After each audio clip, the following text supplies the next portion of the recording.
Morning, morning, morning. Good morning. Good morning to you. It's 13 minutes now to go to the hour of 7 o'clock. There's a line of a song that asks, what are you doing New Year's Eve? How many of you are checking your emotional baggage at the door? Well, that's what we want to look at now as we turn our attention to switching up to a new year. And Dr. Denise Charles, who's a life and relationship coach, joins us now. She has a lot of experience in this area. Good morning to you, Dr. Charles. Good morning, Pearson. How are you doing? I'm well. How are you doing?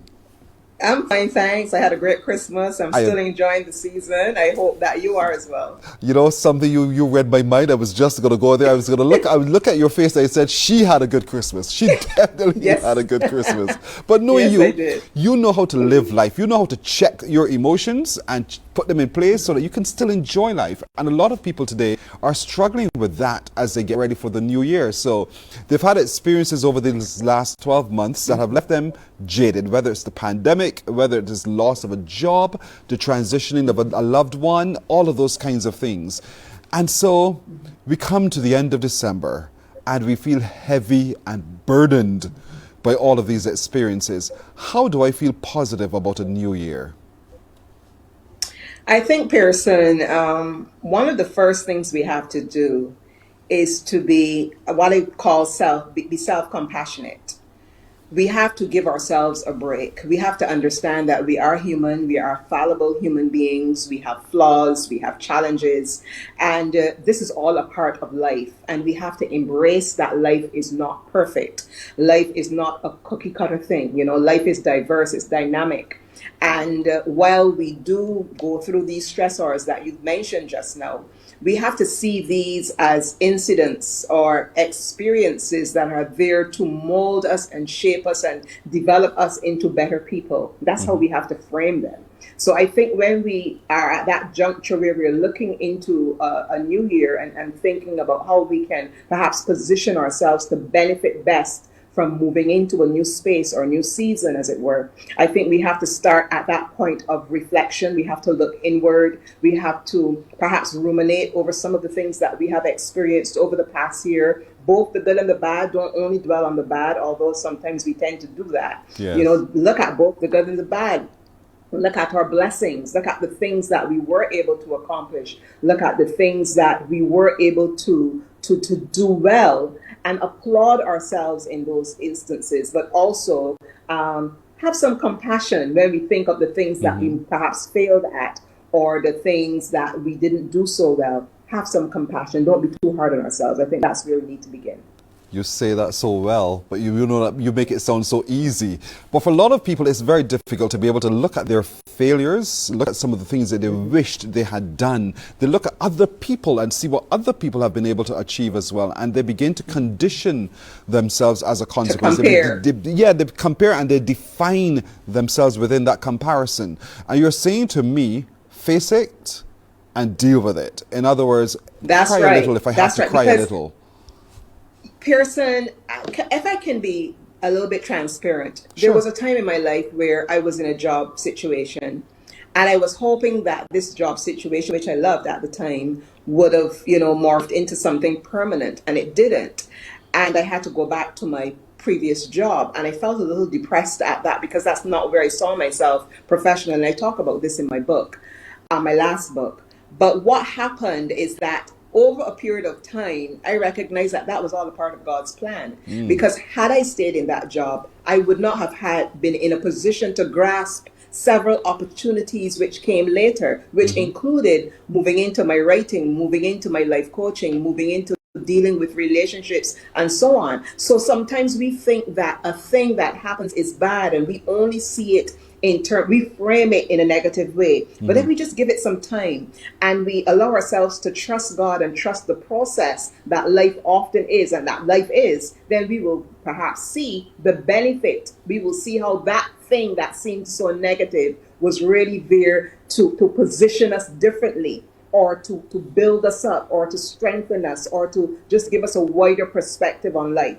So we have to be able to see that life is filled with dynamic differences and that we just need to embrace them all Even though it's painful, I'm Yes. not saying that this is going to be easy, as you rightfully said. You know, when you're in the moment, you don't feel that way. Nope. You know, you feel like throwing a tantrum, you feel upset. Sometimes you get Yes. angry with yourself, you get angry with other people. Sometimes you even get angry because you've made a decision and you second guess yourself. Did I make the right choice in this particular space? You know, but just give it some time, allow it to settle, and you will eventually see how this thing can benefit you if you embrace it within that framework. You've just used the word time that I wanted to come to, because time is a factor of all of this. That's And right. but That's then right. you want, sometimes you want to rush the process.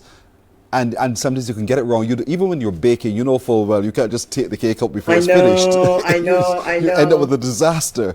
So with all of this, Yeah. as you're preparing yourself for the next iteration of life in 2023, and you're baking what that ought to be, give the factor of time. I want you to talk to me a little bit about the factor of time in all of Yeah. this healing and getting ready for the change. You know, there's something that I've written called Ready, Set, Wait. And, you know, sometimes we, as you rightfully said, we like to rush the process.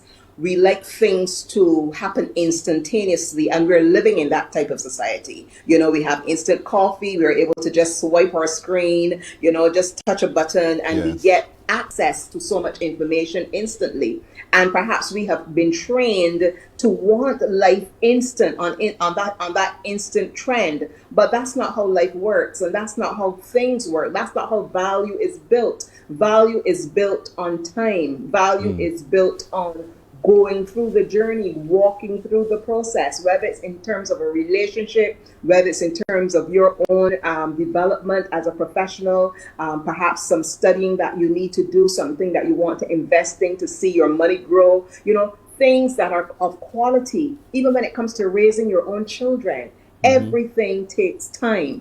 And we know that there's a time to plant and there's a time to reap. Yes. You know, so if we take that and we put that into our own lives, and we see, you know, we wait to see how life will work itself out for us, and we have that framework, we have that perspective on life, then I think we rid ourselves of a lot of the anxiety that we can feel when things don't immediately fall into place as we would want them to. If I could just give you a little snippet here, Sure. you know, my husband and I are currently writing our love story. We're currently writing our love story, and we hope to have it out next year. Yes. And of course, I'll be back to talk to you about that. Thank you. But it's called Journey to One.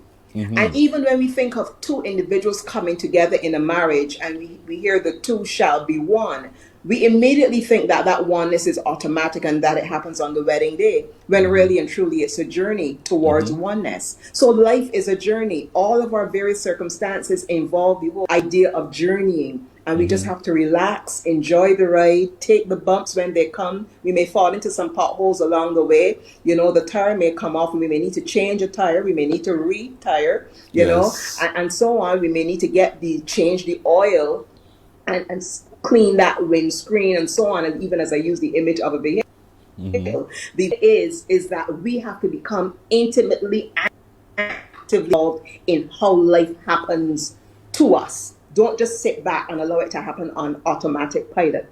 Get up off of your behind, you know, go after that Yes. goal, go after that dream that you want, go after the type of relationship that you want. Don't settle for what you currently have and think, I have to just take this. I just have to take this abuse. I just have to take this serial infidelity. I just have to take my close friends or my work colleagues taking advantage of me. No, I can let them know. I can rise up and I can be assertive. I can be kind, but I can still be assertive and claim my space and command respect in my various spaces. And these are things that we have to exercise personal agency and not just allow life to happen to us. You know, and Yes. very often, sometimes in our society, we are fed this idea of just being passive and just being quiet, just allowing things to happen. You know, that is life, and we settle for that. But that's not what we should be about. And as we move into a new year, that is an excellent energy to fuel us into those things that we want to achieve and accomplish in 2023. Sister, I hear you. I receive you indeed. And you're so very right on that score. If you're not intentional, nothing happens. You just No. drift. You're just drifting. That's right. And so if you want to see the change that you want to see, then you have to get up and get going, put the things in place to be able to do so. But none of us likes to face our own vulnerabilities. None of us likes to do that. But it's a factor of how we get better and how we become stronger. And so I want you to also speak to folks this morning about that, how you redefine your level of vulnerability and realize it's not always a weakness. It can actually be a strength. Yeah. I like to bring my personal experiences to discussions all the time. Yes. When my husband and I reached 30 years of marriage, we decided to renew our vows. And we went to our friend and former pastor, Elysius Joseph, and we spoke to him about wanting him to do the ceremony. And one of the things he asked us was, why do you want to renew your vows? And what we said to him was, we wanted to redefine our marriage. We wanted to recreate our relationship. We wanted to move it to a next level. But that involved being transparent. Yes. That involved being vulnerable with each other. So when we wrote our vows, we spoke directly to our challenges. We didn't hide them. We didn't mask them. And people who came and sat at that ceremony, they were moved to tears because not only did they sense our love, but they sensed the authenticity that we were bringing to the ceremony. We weren't just reciting things that other people wrote. We were talking about our lives. We were sharing from our deep spaces of hurt, our need to forgive each other, our need to begin again. And this is where the rubber meets the road. When it comes to moving from one space to the next, Pearson, I thrive on being authentic. Yes. It is a place I have come to over a period of time. I was not always here, because I can tell you there are times when I was much younger, when it hurt me, where I kept quiet and kept silent about a lot of the things that troubled me, including my childhood and my troubled childhood, and the fact that I came from a broken home and that it hurt me so much. And I kept quiet about a lot of these things. People didn't know that I was navigating a lot of those things. But after I experienced healing, and I experienced healing, yes, through my relationship with God, through pursuing knowledge, through reading a lot, reading lots of valuable books, through being counseled professionally. I was helped, and I came to a space where I could talk about these things. I could be vulnerable. I could be transparent, and it really reflects tremendous growth in my own spirit. And this is something that I therefore like to channel to other people. And that's why I'm involved in what I do. That's why I love to help other people, because I am coming from a space of experience. I'm not just talking to you. Yes, I have done training in psychology, I've done training in counseling, but when I speak from my experiences as well, because I want to bring that level of authenticity to what I'm saying to you. I am walking the road. I am not just talking, I am going through as well. So I can be empathetic and help you to navigate that space as well. What excellent advice you've given to us this morning, Dr. Denise Charles. I wish I had more time to continue talking, but we shall have more opportunities. So you got that right. In this journey to oneness, I can't wait to hear what else you have to share where that's concerned. No problem. And a whole lot more. But thank you so much for joining us this morning. I hope that many people can have benefited from all that you've been able to share as to how we can really shake off a lot of the heavy emotional baggage, or begin to redistribute that weight in some way that we can bit by bit drop it off and get forward to really achieving the best self we could possibly be. I thank you. I wish you best for 2023, and I look forward to hearing more from you Pearson. In next year. You're welcome. Blessings to you and your family, and to the CBC family. Thank you so much. Thank you so much. We receive it.